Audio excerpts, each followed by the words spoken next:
This short video will help you to use the eBulk system. You can pause, rewind, or exit at any stage. Section Y is the part of the application form where you enter the type and level of check. You can also tell us more about the applicant's job. Having logged into the system, click on Waiting ID Check and Section Y. The application will be here, even if the ID check has been completed. Click on the application reference, which will take you to the application overview. And you should now click on the Complete Section Y button.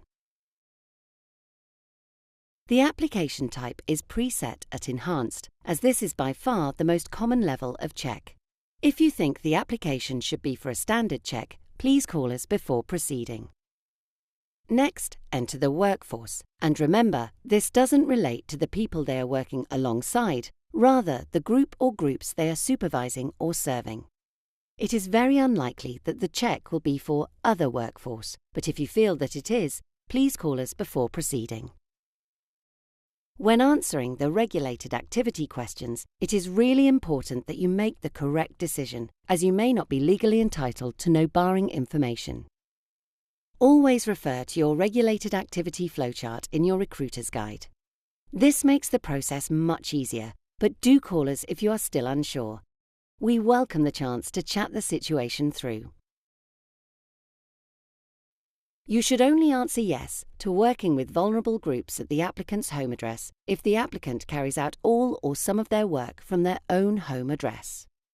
Incidentally, if this is the case, you are entitled to carry out DBS checks on all other adult members of that household if there is the opportunity for them to come into contact with children there.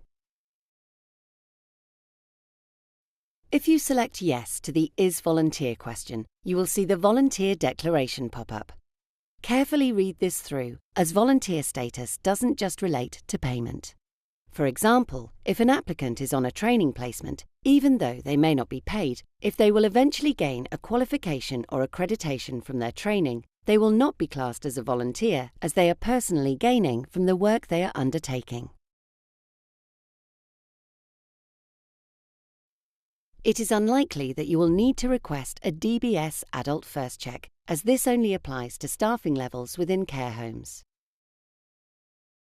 Please always enter some information about the job and exactly how the applicant is eligible for the level of check requested. Try not to repeat the job title, but help us by giving a description of the part of the role that is eligible for a check. For example, pastoral worker helping housebound adults with buying shopping will clearly tell us that this person is in regulated activity with adults.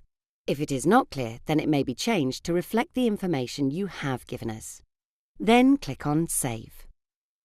Once Section Y and the ID check have been completed, you must click on the Approve button. The application has now been submitted to us for countersigning and transmission to the DBS.